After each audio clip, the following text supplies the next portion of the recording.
Alors bonjour, dans cette vidéo, je vais me présenter vraiment très brièvement et vous donner quelques outils que j'utilise dans le cadre du management de la diversité.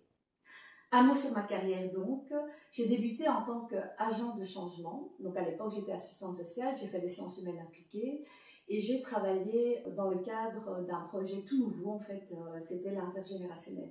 Donc j'ai eu l'occasion en tout cas d'être très active sur le terrain et de contribuer modestement à changer les choses. Ensuite, donc, j'ai eu la chance d'être un vecteur de changement. J'ai fait de la politique, je suis devenue parlementaire et conseillère communale à la ville de Bruxelles. J'expliquerai un petit peu, si ça vous intéresse, mon histoire en tout cas au niveau politique, puisque j'ai écrit un mémoire en tant que socio-anthropologue sous la direction d'Andrea Rea, qui s'appelle « Les élus d'origine étrangère, miroir d'intégration ou reflet de stratégie politique ». Donc, comme quoi, la diversité m'a toujours fascinée. Et aujourd'hui, donc, j'ai la chance d'être un déclencheur de changement. Donc, je suis coach, formatrice et consultante. Alors, vous voyez qu'à la base, en fait, on a l'impression que j'ai un CV complètement atypique. Donc, j'ai fait assistante sociale, un peu de politique, un peu... Mais finalement, quand on y réfléchit bien, il y a toujours, et faites cet exercice pour votre propre carrière professionnelle, il y a toujours un fil conducteur. Alors, certains l'appellent aussi la mission de vie. Donc, ma mission de vie à moi, c'est de faire changer les choses. Je vais partager avec vous ma vision sur le racisme. Alors, on entend, d'après les différentes actualités qu'il y a eu en Belgique, comme quoi le Belge est raciste. Alors, fondamentalement, non, le Belge n'est pas raciste. Le Belge est humain. Je ne vais pas rentrer ici dans le processus en fait, qui amène à avoir des stéréotypes, et il y a un fil conducteur aussi entre les stéréotypes, les préjugés et le fait de discriminer d'une manière consciente ou inconsciente d'ailleurs. Ce que j'ai envie de partager, en tout cas cette vision qu'on a du racisme, que c'est toujours le rejet de l'autre, pas du tout. Je pense qu'il y a aussi différentes formes de racisme. Il y a aussi le racisme sans race, on n'en parle pas beaucoup, mais il existe entre différentes communautés à l'intérieur, en tenant compte de différents paramètres. Là n'est pas le sujet maintenant dans cette vidéo, mais c'est juste pour vous dire que le racisme, tel qu'on le conçoit aujourd'hui, je pense qu'il faut ouvrir un petit peu son champ de vision et être honnête avec soi-même. Alors si on n'est pas honnête avec soi-même, c'est toujours la faute de Murphy, c'est toujours la faute de l'autre. Moi je dis que quand on montre quelqu'un du doigt, il ne faut pas oublier non plus qu'il y en a trois qui sont dirigés vers soi. Et c'est pour ça que finalement le coaching me va si bien, parce que je fais vraiment un réel travail sur la personne. D'abord je l'ai fait sur moi-même. En coaching, je travaille beaucoup sur la gratitude en fait. Et alors j'ai envie de faire ça avec vous sur la notion du racisme. La Belgique, donc, moi je suis belge d'origine étrangère, d'origine marocaine, et j'ai une identité multiple. Déjà, c'est la première chose. C'est de s'accepter soi-même, de s'accepter avec nos différences et avec notre couleur de peau qui est différente, ou avec notre tenue vestimentaire qui est différente, etc. Je crois que c'est cette différence qui fait justement de nous une richesse, et il ne faut pas la gommer. Il ne faut pas en être frustré quand l'autre vous dit tu es d'origine étrangère, parce que moi au départ je l'avais été, quand je faisais de la politique, je ne comprenais pas pourquoi on me disait belge d'origine étrangère alors j'étais députée belge. Pour moi j'étais un élu du peuple belge. Donc voilà. Et finalement, donc, c'est vrai que j'ai une origine que je ne peux pas nier. Moi je suis vraiment fière parce que la Belgique est quelque part ma mère nourricière, celle qui m'a donné les valeurs démocratiques, celle qui m'a nourri, celle qui m'a donné mes formations, c'est ma maman quelque part. Donc, et mon père, donc mon géniteur, mon héritage culturel, religieux, etc., ben, c'est ma marocanité que je ne veux pas nier non plus, que j'aime. Donc je suis à la fois tout ça, et je crois que c'est cette identité multiple qu'il faut pouvoir gérer et éviter certains conflits. On peut éviter en tout cas certains conflits en acceptant déjà qui nous sommes. Voilà. Nous avons en Belgique en tout cas un arsenal juridique, je ne vais pas dire performant, ce serait mentir, parce que parfois, il faut être clair, le parquet n'en a rien à cirer pour faire un jeu de mots, hein, mais il existe quand même, comparé à d'autres pays. On peut quand même aller faire justice, et même gratuitement. Franchement, on a des avocats prodéo, on a des OUNIA, donc les on peut aller porter plainte, ils sont là derrière avec toute une équipe.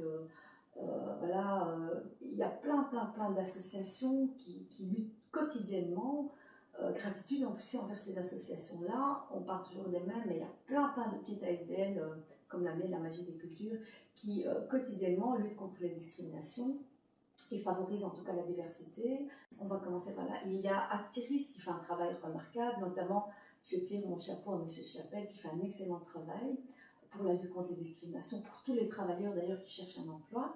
Il y a Bruxelles Formation qui donne des formations de qualité, il faut le souligner, notamment la diversité à toutes personnes qui sont demandeurs, travailleurs d'emploi plutôt, utilisons ce terme-là. Il y a les syndicats, notamment la GSLB.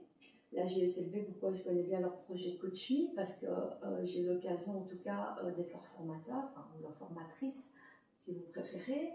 Donc vous voyez, il y a vraiment un tissu dense d'associations privées et publiques, et je ne peux pas oublier Bessie, le Bessie avec lequel aussi j'ai travaillé, la Chambre des commerces avec qui j'ai travaillé, et qui fait aussi un travail remarquable envers ces entreprises, qui fait un travail d'ouverture, de sensibilisation quotidien auprès de milliers d'entreprises. Donc c'est pas facile non plus de faire changer les mentalités, il faut se le dire. Le changement implique un processus long et lent, et donc qui demande du temps et qui demande de l'énergie, qui demande de l'organisation et qui demande aussi de réadapter les formes de management qui existent aujourd'hui. Donc il y a des entreprises en fait qui sont privées, des entreprises publiques qui s'engagent et qui encouragent tous les jours en fait la diversité. Et ça, je trouve ça vraiment génial. Parlons de gratitude, je voudrais juste ici remercier en fait Didier Gauzoin avec lequel j'ai pu mettre réellement mes compétences à son service, et de son côté en tout cas le cabinet entier m'a permis d'évoluer intellectuellement, de mieux comprendre un petit peu le rouage politique et de le représenter au niveau international. Ça m'a permis de voyager, d'ouvrir mes esprits, etc. Et pourquoi je dis ça? Parce que, vous le savez, sinon voilà, il suffit de taper mon nom pour comprendre que j'ai changé de parti entre-temps. Et je suis dans la gratitude, donc je suis pas là pour me plaindre. Mais moi, ce que j'ai vu, en tout cas, c'est pas du racisme dans certains cabinets, que je ne citerai pas le nom. Et je pense sincèrement que c'est même pas de la discrimination directe, méchante, si méchante elle est, mais je pense qu'elle est même inconsciente. C'est le pire en fait. Je pense que ce sont les gens qui, au nom de la diversité, pensent vraiment bien faire. J'engage la diversité, hein, comme dans la publicité, c'est ceux qui en parlent le plus qui en mangent le moins, mais là, on va dire, c'est ceux qui en parlent le plus qui en font le moins. Et donc, j'ai vu carrément, et vous allez penser que j'exagère, mais je vous assure que non, j'ai vu carrément de l'esclavagisme, quoi. Donc, j'ai vu des gens travailler de 7h du matin à 4h du matin, parfois 1h du matin, à battre campagne, uniquement ça, faire des permanences, juste la campagne, puis se faire jeter comme, excusez-moi, mais comme de la merde. Maintenant, c'est vrai que c'est valable pour tout le monde, hein, pour tout le monde.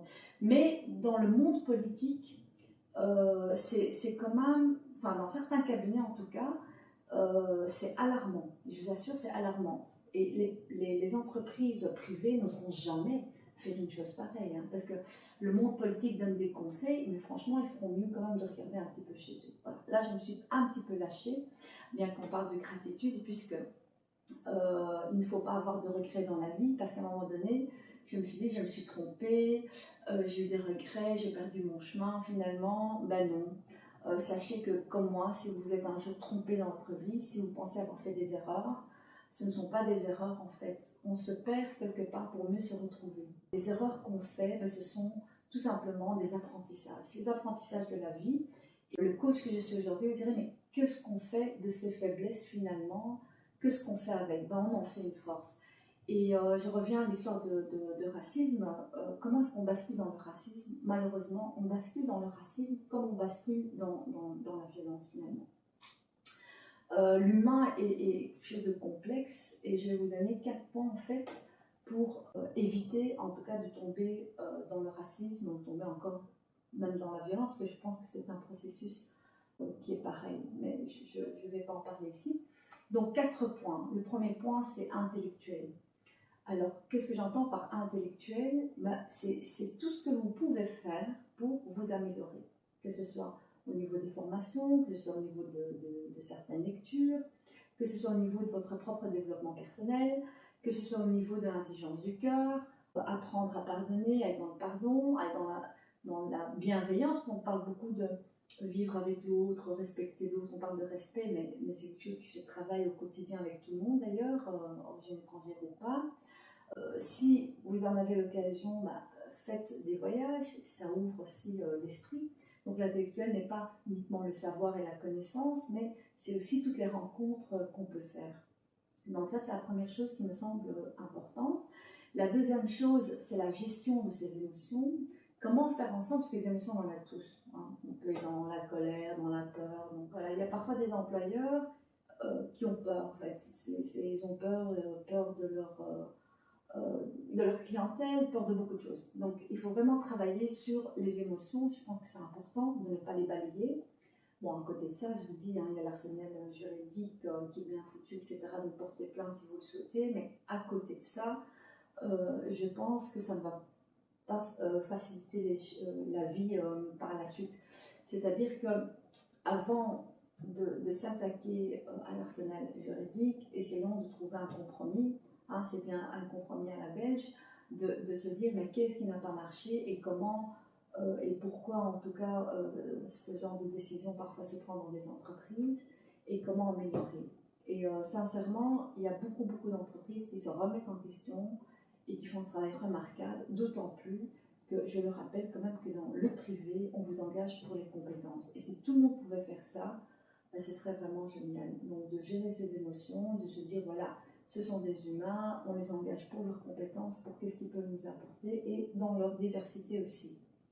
Alors, le troisième point, c'est nos croyances, nos représentations sociales.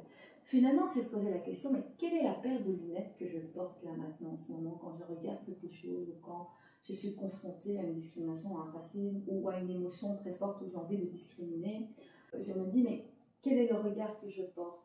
Et nos croyances, nos représentations, évidemment, elle est multiple, elle est due à différents facteurs. Donc, chaque point que je vous donne, c'est très large, mais c'est des points que j'aborde en tout cas des journées entières en management de la diversité notamment.